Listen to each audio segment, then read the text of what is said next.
Fala galera, agora você acompanha o nosso programa pelo site. As disciplinas dessa terceira edição são Física e Geografia e a gente já volta com Física. Vamos para a nossa primeira pergunta de hoje. Oi, meu nome é Washington, tenho 19 anos e a minha pergunta sobre física é: por que quando um carro é atingido por um raio não acontece nada com quem está dentro do veículo? E aí, professor, o carro é atingido por um raio, mas não acontece nada com quem está dentro? Por que isso acontece? Essa ideia é até um pouco simples, dá para a gente entender de maneira bem tranquila. Se você estiver dentro de um carro, como mostra a figura, e esse carro for atingido por um raio, as cargas elétricas adquiridas por esse raio, elas vão se espalhar por toda a superfície metálica externa do carro. E assim vai proteger quem estiver dentro. Você pode ser machucado por outra coisa, mas não por essa descarga elétrica. De qualquer forma, se isso acontecer com você, tome cuidado, não saia desesperado dentro do carro, fique bem calmo, peça ajuda, que logo você vai ser socorrido. Uma das coisas importantes que você tem que saber é que essa carga elétrica que vai ficar espalhada sobre a superfície do carro, ela vai ser dissipada logo por toda a superfície da terra, estando chovendo ou não. Não se preocupe, logo essa carga elétrica vai ser espalhada pelo solo. Não se preocupe com isso. O negócio é não sair do carro, não né, saia professor? do carro, é ficar lá esperando tudo passar. Isso. Pelo amor de Deus, peça ajuda, que logo se vai possível, chegar alguém. se não, fica lá quietinho, não sai, até não. tudo acontecer. Beleza. Muito forte. Próximo Boa slide, dica, por favor. vamos lá? Quem explicou isso de maneira bem legal foi um cientista chamado Michael Faraday, num experimento chamado de gaiola de Faraday. Passa o próximo slide, por favor. Essa figura aqui representa a gaiola de Faraday, lógico. Então, o que ocorre aqui é o seguinte: você pega um condutor e joga a carga elétrica nele. A carga elétrica nesse condutor, nessa gaiola, ela vai ficar toda sobre a superfície dessa gaiola. Mas não atinge a pessoa. Não atinge a pessoa. Dentro, o campo elétrico é nulo. Então, isso aqui a gente chama até de um isolamento eletrostático. Quem estiver dentro não vai sofrer essa descarga, pode ficar tranquilo. Interessante, né, professor? É bem tranquilo isso aqui. Jogou carga, a pessoa que estiver dentro não vai sofrer nenhuma descarga elétrica. É o experimento, né, de Michael Faraday. Então, uma das coisas que eu quero ressaltar com vocês é o seguinte: tomar muito cuidado com isso. Do mesmo jeito que ocorre com um raio, pode ocorrer, por exemplo, se você bater em um poste e cair um fio de cascata em cima do seu carro. A física vai ser a mesma. Fique tranquilo, não saia do carro, peça ajuda. Essas cargas elétricas adquiridas pelo carro por causa do fio vai ficar toda sobre a superfície. Então, tranquilo, então não saia correndo, peça ajuda, não abra a porta desesperado, pelo amor de Deus. Porque a mesma coisa que ocorre com raio, vai ocorrer com um fio desencapado em cima do seu carro, caso ocorra um problema como esse. Ok, agora a gente tem mais dúvida, viu, professor? Tudo bem, tudo bem. Vamos para a nossa próxima pergunta de hoje. Oi, meu nome é Luan, tenho 17 anos e a minha dúvida é em física. Quais são as ondas que se propagam no espaço e o porquê? E aí, professor? As ondas são perturbações que se propagam no espaço em um meio material que transporta energia. De acordo com a natureza das ondas, elas podem ser classificadas em dois grupos. Tipos. Passa o próximo slide aí, por favor. Vamos ver.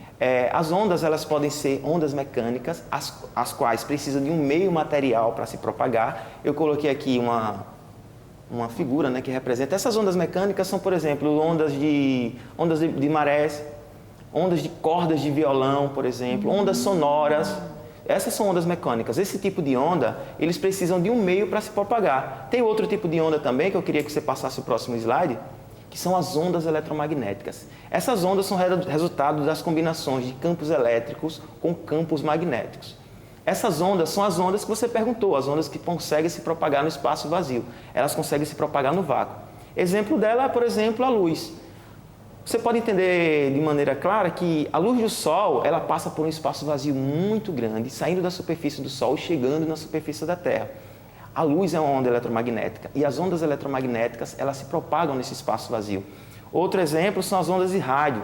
Quando os cientistas aqui na Terra querem mandar uma mensagem, por exemplo, para as naves que estão lá fora, né, os campos que estão fora da Terra, em Marte, por exemplo, essas mensagens são enviadas através de ondas de rádio e elas conseguem se propagar. Outro exemplo são a ultrassom, os micro-ondas e o raio-x. Essas ondas conseguem sim se propagar no espaço vazio, elas conseguem se propagar no vácuo. Professor, eu tenho uma dúvida particular. Por exemplo, quando vamos fazer alguns exames de raio-x, por exemplo, as ultrassons, a depender também da profundidade, da especificidade desse exame, nós precisamos usar roupas adequadas, apropriadas, né? Principalmente as pessoas que estão fazendo o exame e os acompanhantes também. E o micro-ondas que já está dentro da nossa vida. Eu pergunto, essas ondas, né, micro-ondas, que é uma coisa que a gente usa em casa, e as dos exames, elas são prejudiciais à saúde? Por quê e de que forma elas podem nos prejudicar? Bem, a gente não pode dizer que elas são prejudiciais à saúde, né? Mas é muito cedo para falar ainda sobre isso, se elas são de fato. Tem uma linha de cientistas que dizem que pode prejudicar e outras que não. Então, trazer um resultado fechado agora ainda é muito complicado. Porque isso é ao longo do tempo, né? Que a gente vai sentir. Aí tem uma linha, um pessoal que diz que isso causa câncer. Até as ondas de celular mesmo. Eles dizem que causa câncer e outros dizem que não. Com o tempo a gente vai perceber se vai fazer mal pra gente ou não. Até então, vamos ficar esperando a resposta. Vamos ficar correta, na física, né? Exatamente. Vamos ficar na física. Tem Então duas vamos lá. linhas. Uma diz que sim, outra diz que não. Ok, tá joia. Vamos lá, vamos para o próximo. Bem, a gente tem que falar também um pouco aqui sobre propriedade das ondas. Eu coloquei aqui essa figura, né, essa ondulação, e aqui eu quero apresentar algumas coisas para vocês. Esses dois pontos de cima, nós os chamamos de crista, eu chamei de C1, crista 1, C2, crista 2, e esses dois pontos de baixo, nós chamamos de vale, tá bom? Esses dois pontos de cima chamamos de crista e esses de baixo são os vales. Esse A, que é essa medida aqui que vocês estão vendo, a gente chama de amplitude. O que é que a gente precisa saber nessa parte? Precisa saber, primeiro, o que é esse, que a gente chama de lambda, uma letra grega. O lambda, ele é a distância entre essas duas barrigas, entre esses dois pontos, entre as duas cristas ou os dois vales.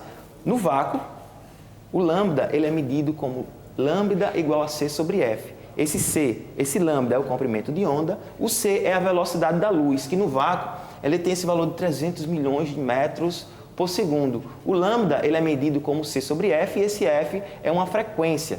Outra coisa que a gente precisa saber é a velocidade de propagação da onda, que é o V. O V, ele é medido como lambda sobre T. Esse T é um período, que é o tempo necessário para um ponto, por exemplo, sair de C1 e chegar até C2. A frequência, que eu já falei anteriormente, ela é o inverso do período. A frequência ela é escrita como 1 sobre T. A unidade de frequência é um Hz, Hertz. Hertz, que são as ondas de rádio, né? Tantos kilohertz, que a gente escuta tanto. Isso. E também a velocidade de propagação da onda, ela pode ser escrita como lambda vezes essa frequência, que é a velocidade com que as ondas se propagam. Tem dúvida ainda, hein, gente? O pessoal aí com muita dúvida em física, né? Vamos lá? Olá, meu nome é Karina, eu tenho 17 anos, a minha dúvida é sobre física. E eu queria saber como é abordado no Enem as 3 leis de Newton. E aí, professor, leis de Newton. Eu lembro que faz muito tempo lá que eu saí do ensino médio, mas desde esta época as leis de Newton são questões certas, ou pelo menos uma, nas provas de vestibular aí, Brasil afora. Como é que elas podem aparecer? Enfim, o que a gente pode dizer para os nossos estudantes? Primeira coisa que a gente tem que entender, falando sobre as leis de Newton, é que a aceleração em um objeto é resultado das forças que atuam sobre ele. O que é que eu quero dizer com isso? Que se a resultante das forças que atua sobre um corpo for igual a zero, o corpo vai estar em duas condições, ou em repouso ou movimento retilíneo uniforme. Isso quer dizer que não vai ter aceleração sobre ele. Para vocês entenderem melhor essa ideia de velocidade e aceleração, que a gente precisa estar com isso bem em mente na cabeça, suponha o seguinte experimento hipotético, que você está sobre uma moto, olhando no velocímetro dessa moto, e ela marca lá uma velocidade de 40 km por hora, velocidade constante. Isso aí é movimento retilíneo uniforme.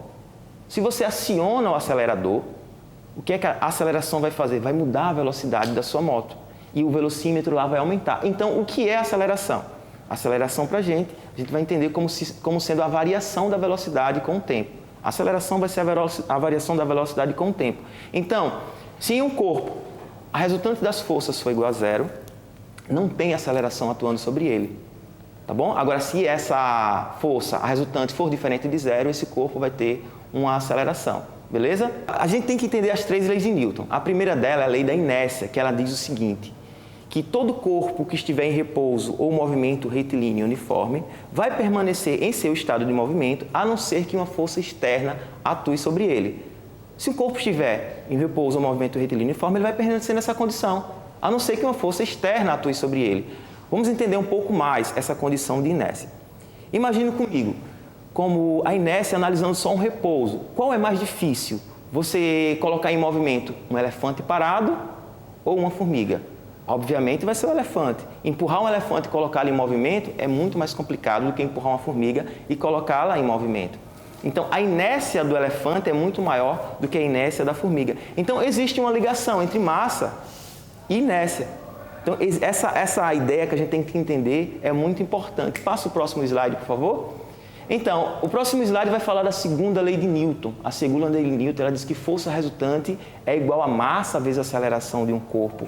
A força, ela tira a inércia do corpo. Quando você empurra o elefante, sendo ele muito pesado e você tem muita força para tirar do lugar, você está tirando a inércia desse elefante, está adquirindo, imprimindo uma força sobre ele. Passa o próximo, por favor. Aí diz o seguinte, né? Está aqui abaixo mostrando para vocês que força é igual a massa vezes a aceleração. E nós temos também aqui a terceira lei de Newton, que é a lei da ação e reação, que diz o seguinte: quando você imprime uma força sobre um objeto, esse objeto também imprime uma força sobre você. Está aqui a figura mostrando, né, um homem empurrando uma bolinha e essa bolinha acaba empurrando o homem.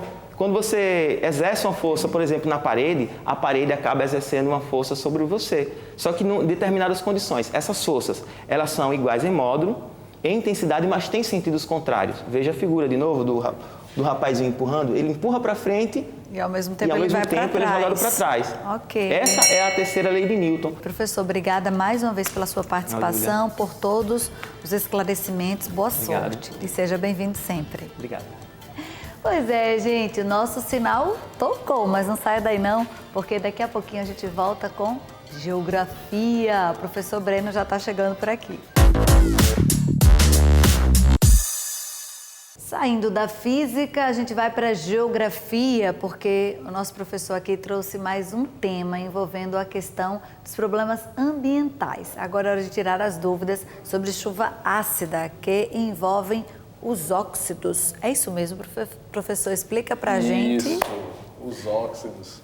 Vamos lá falar um pouco sobre chuva ácida, assunto que pode cair pelo menos em 3 disciplinas do Enem. Puxa vida, professor.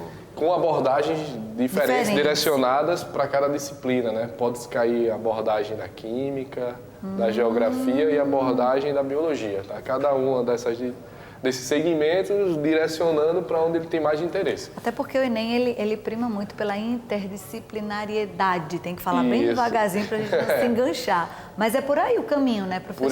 Por aí. Eles então, mexem com os conteúdos, misturam. Isso. Então, a ideia é a gente passar uma explanação geral do que é a chuva ácida, de como isso ocorre, para que você consiga se dar bem nessas 3 áreas. Beleza? Então vamos lá. Então, vamos lá. Falou em chuva ácida, você sempre pensa em o quê? Ácido, né? Então, escala de pH, tá? Então, para quem não está muito lembrado ainda, esqueceu o que é, aqui embaixo tem uma escalazinha as do soluções pH. ácidas e as soluções básicas. Eu vi e isso o na aula de neutro. química, viu, professor? Justamente. Então, tem ali o pH 7, que é o neutro, né? Sim. Então, vai subindo mais, eu estou chegando na escala básica, né? Acima de 7. E o ácido abaixo de 7. E aí o pessoal pergunta, chuva ácida é um problema ou não? Fica aquele dilema para o aluno, né? De saber se caiu uma questão relacionada a isso, de como surge, se é um problema. E a gente vem lá, né? Traz um exemplo aqui de um fluxo de como essa coisa toda acontece, tá? Então a gente tem emissões de poluentes, né? Que vão que a gente inclusive tratou na nossa aula anterior, né, professor? Isso é mais ou menos relacionado a essa questão, né? Então vão ter os gases que são lançados, esses gases vão ser oxidados, né? E aí após oxidados na presença de água, né? Lá em cima, no vapor de água, nas nuvens, né? Nas nuvens eles se juntam com a água na formação de ácido, né? Então eles têm lá oxidado, formam os óxidos, ácidos. Na presença de água, eles transformam em ácido e isso é precipitado, por isso que eles chamam chuva ácida. Agora vem a questão, a chuva ácida é natural. Tá? Então, toda chuva, que o aluno fique ligado, que toda chuva ela é ácida. Tá? Então, esse é o problema. Naturalmente, toda chuva é ácida. Então, se cair na questão essa afirmação, você pode marcar lá o certo que tá show de bola. Toda chuva? Toda chuva é ácida, ela tem um pH abaixo de 7, tá? Em média, o pH da chuva está em torno ali de 5,8. Esse é o pH médio, né? Regiões vai ter mais, regiões vai ter menos, mas em média ele chega a esse valor aí de 5,6 a 5,8. Esse é o pH médio. Interessante. E aí a biodiversidade, né? Nós já estamos acostumados com isso aí, as plantas, o solo, com essa característica de chuva. Então toda chuva ela é ácida e tem um motivo para isso, né? Então tem algumas figurinhas que começam lá na esquerda, é o processo de vulcanismo, né? Que emite para ir para a atmosfera, né? O CO3 e o CO2, entre outras coisas. Vamos ter a decomposição de matéria orgânica, né? Que é essa imagenzinha do meio, né? A decomposição vai ser gerada do quê? De animais mortos, a própria vegetação, resíduos, isso aí tudo gera CO e CO2 e a própria natureza também emitindo esses poluentes, tá? E os desmatamentos. Só que o que acontece? Como eles formam, né?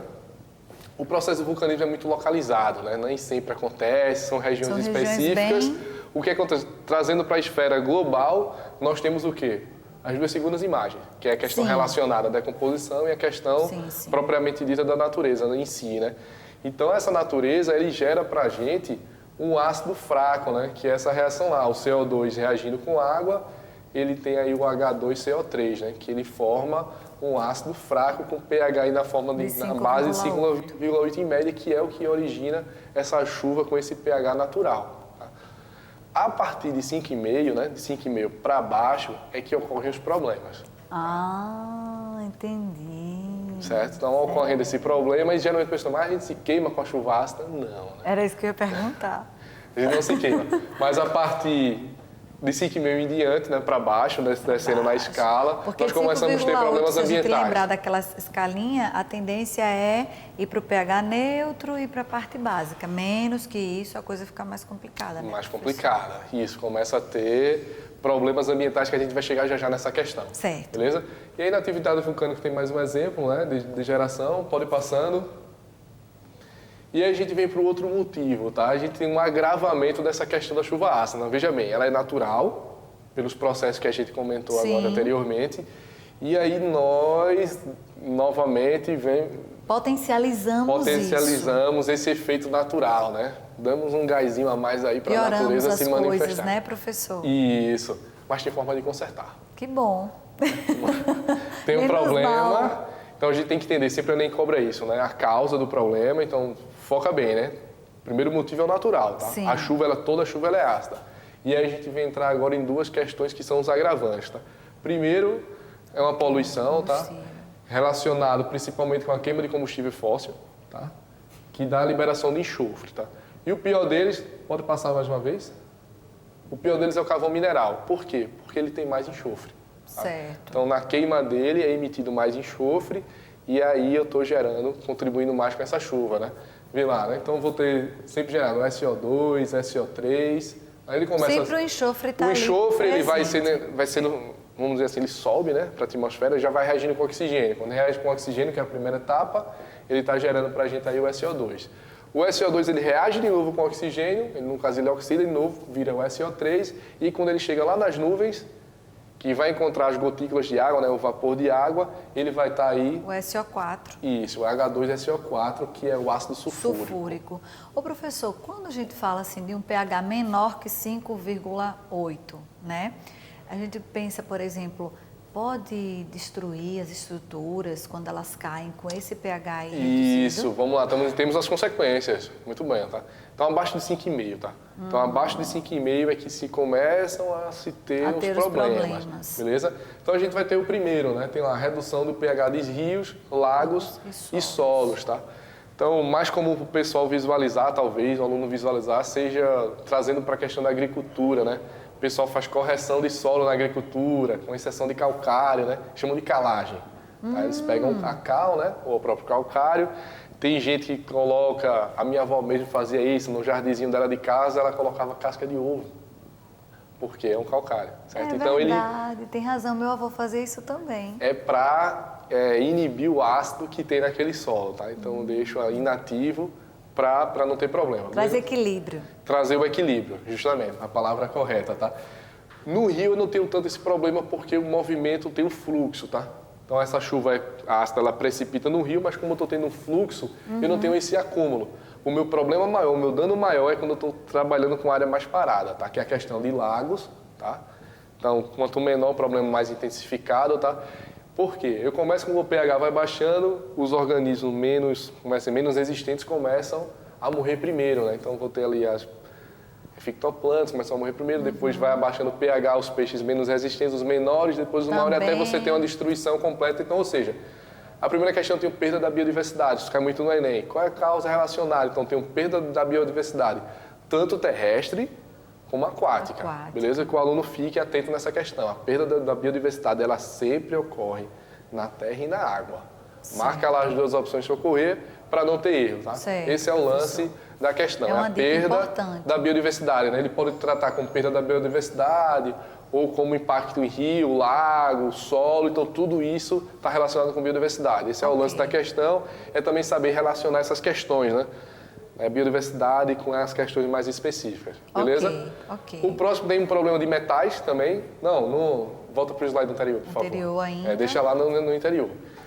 Corrosão de metais, tá? Então a gente vive aqui hoje em dia grande nas construções, ela é do quê? Concreto armado, tá? O que é o concreto armado? É feito de cimento agregado, né? Que pode ser uma brita ou qualquer outra coisa, adição de água, algum aditivo e metal, tá? Que é para dar armadura do concreto. É por isso que se chama de concreto armado, isso.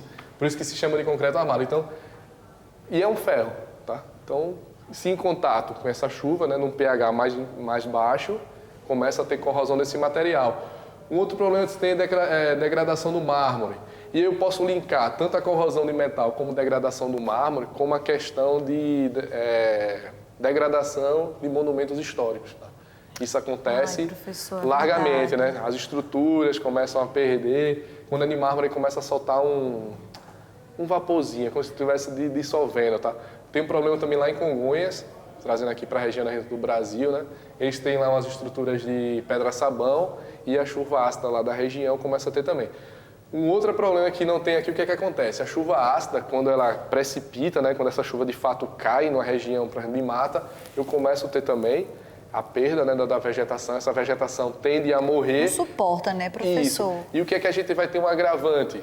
Se eu tenho, por exemplo, uma encosta, né, um morro, vamos pensar aqui um morro, né? Estou aqui no cume do morro, esse morro é todo vegetado, tá? Todo vegetado. E aí, se eu tenho perda dessa vegetação, quando precipitar novamente, o que é que vai acontecer? Eu vou ter um solo exposto, susceptível a erodir, tá? Então, a gente vai ter aí deslizamento de terra, né? Frequentemente acontece nos períodos de chuva, né? Nas regiões aqui em Maceió acontece, diversas regiões que tem áreas críticas, né, que a Defesa Civil chama. Exatamente. Então, para o pessoal relacionar isso, né? Se eu tenho a perda da vegetação devido à chuva, vai ter essa perda de solo que pode causar dano significativo. É o efeito dominó, né, professor? Isso. Que vai só relacionado com essa questão. Um outro problema que a gente tinha, muito famoso aqui também no Brasil, era lá a cidade de Cubatão, que chegou a ser a cidade mais poluída do mundo, né? Lá em São Paulo. Devido a processos industriais, cidade muito industrializada, emissão de poluentes, e aí começou a ter um agravamento dessa chuva ácida. E lá aconteceu justamente esse problema. Além do efeito na saúde, né, das pessoas, de estar inalando esse ar poluído, essa chuva ácida, essa cidade, ao fundo dela tinha uma serra, a chuva caía nessa serra, começou a ter problema na vegetação, né, matar a vegetação, e houve diversos deslizamentos de terra nessa região. Nossa, professor, hoje, devido às políticas públicas, né, de incentivo, de controles ambientais, a cidade não tem mais esse problema. Tá? Então, em alguns poluentes também, pode deixar nesse, mas alguns poluentes, eles duram até 300 anos na atmosfera. Nossa. Então, tem que ter um cuidado muito grande com essa questão. Né? Tem históricos, pesquisas que mostram que aquele poluente que caiu junto com aquela chuva já era originado lá de 300, 400 anos atrás. Né? Que continuam, né, trazendo todo esse efeito. Isso, continuam lá na atmosfera. O terceiro, né, vamos lá, vamos recapitular para finalizar aqui nesse slide. A gente tinha chuva ácida pelo processo natural, né? Toda chuva é ácida, que fique claro isso. O segundo, vinculado àquela questão de poluição. E hoje a gente tem uma outra que é mais difícil de acontecer, mas ocorre, que é quando eu tenho uma liberação excessiva de energia, tá? Então, quando eu tenho energia demais, eu consigo também gerar... É mesmo, promover... Isso, no nitrogênio, tá? O nitrogênio ele é difícil de reagir com oxigênio, mas em elevadas temperaturas ele consegue fazer essa oxidação, tá? É o que acontece em descarga elétrica, seja em rede elétrica, né, de alta tensão, em raios, isso acontece, né? Quando dá a descarga do raio, o oxigênio tem muito presente na atmosfera, ele faz essa reação, ele impulsiona essa reação com oxigênio, né? Que naturalmente não acontece, tem que ser impulsionado, tá? E nos motores a combustão interna, né, que são os caminhões, ônibus, os veículos normais, tá? Então o nitrogênio é lançado nessa questão de alta energia, ele consegue ser oxidado, né? Vamos dizer assim, ele se junta com oxigênio, produzindo a primeira relação, né? Produzindo os óxidos, né? E aí vai reagindo até chegar lá em cima com o vapor de água, né? As gotículas de água, e aí ele forma 2 ácidos, né? O ácido pior nítrico é o ácido nítrico, tá? Que é similar ao ácido sulfúrico. Nossa, professor, estamos numa situação bem difícil, viu? Bem difícil, mas Deus aqui... nos ajude, viu, professor? Vamos lá, mas E volto a como- dizer, na questão dos carros, tem a questão do catalisador, que os motoristas têm que estar trocando, quase ninguém troca isso aí, mas é para quebrar, né? Ah, mas quando eu quebro eu ainda estou emitindo. Está emitindo, mas eu estou diminuindo o problema, né? Sim, sim, Então, sempre a ideia é diminuir o problema, tá? Conscientizar, né, professor? Então, como é a forma de se evitar chuvas ácidas, né? Reduzir o consumo de combustíveis fósseis, procurar transportes coletivos, né? Andar de bicicleta, quem mora perto do trabalho pode ir lá, é bom para a saúde também, né? Fazer caminhada. Isso aí, mudar essas práticas, aí você está contribuindo para o não agravamento dessa chuva ácida, que, volta a repetir, é um processo natural. Pois é, professor, e só para a gente fechar com chave de ouro esse nosso aulão, nós temos uma outra enquete e perguntamos para os estudantes qual o problema ambiental mais complicado no Enem. Vamos ver o resultado, professor? Vamos lá. Então, olha só, 62% fala que é o efeito estufa e 38% chuva ácida. E aí, professor, por Acho quê? que isso está muito relacionado com a divulgação de mídia, né? Se fala muito efeito estufa, o pessoal já relaciona com mudanças climáticas. É mais evidente esse problema de mudanças climáticas para a sociedade do que uma chuva ácida. Não se vê muito falar em chuva ácida. Até porque no Nordeste mesmo, ou pelo menos aqui na nossa região, não é frequente, né, professor? Não é frequente. A gente não tem essa situação. O agravamento, né? Tem a chuva ácida. Tem a chuva ácida. Que Tem a toda chuva ácida. é horrível, Isso, professor. isso. Mas não o agravamento, né? Isso, não o digamos agravamento. assim. Mas o efeito estufa não, ele está presente mesmo. Está e presente. E aí os maiores poluentes vêm lá, né? É a China, porque usa muito carvão lá, mineral. Depois vem Estados Unidos, o Brasil, salvo engano, vai estar em 6º, 7º. E por isso que esse assunto também é tão recorrente, né? Isso, tão recorrente, então ele está presente, é sempre cobrado no Enem, né? Chuva ácida, ou ele cobra nessa parte de ciência da geografia, ou às vezes entra na abordagem da química, estufa, então, nem nessas se fala. reações, o efeito estufa na parte de Vai tá climatologia, sempre. está sempre ali, assunto recorrente, e por estar tanto na mídia, né? Sempre se fala, sempre se fala. Sim. O efeito estufa, acho que o problema está muito relacionado devido a isso, né? Aquecimento global, aquecimento, e aí fica mais na mente das pessoas. Professor, obrigada. Foi Eu um que prazer agradeço. tê-lo aqui conosco. Seja bem-vindo sempre. E lembrando aí que todas as nossas dúvidas, gente, todas mesmo. Se você ainda ficou com alguma, manda pra gente nas redes sociais. Você pode mandar vídeo, áudio, pode escrever. O importante é não ficar com a dúvida, tá, gente? Olha, um beijão e até o próximo programa, se Deus quiser. Tchau.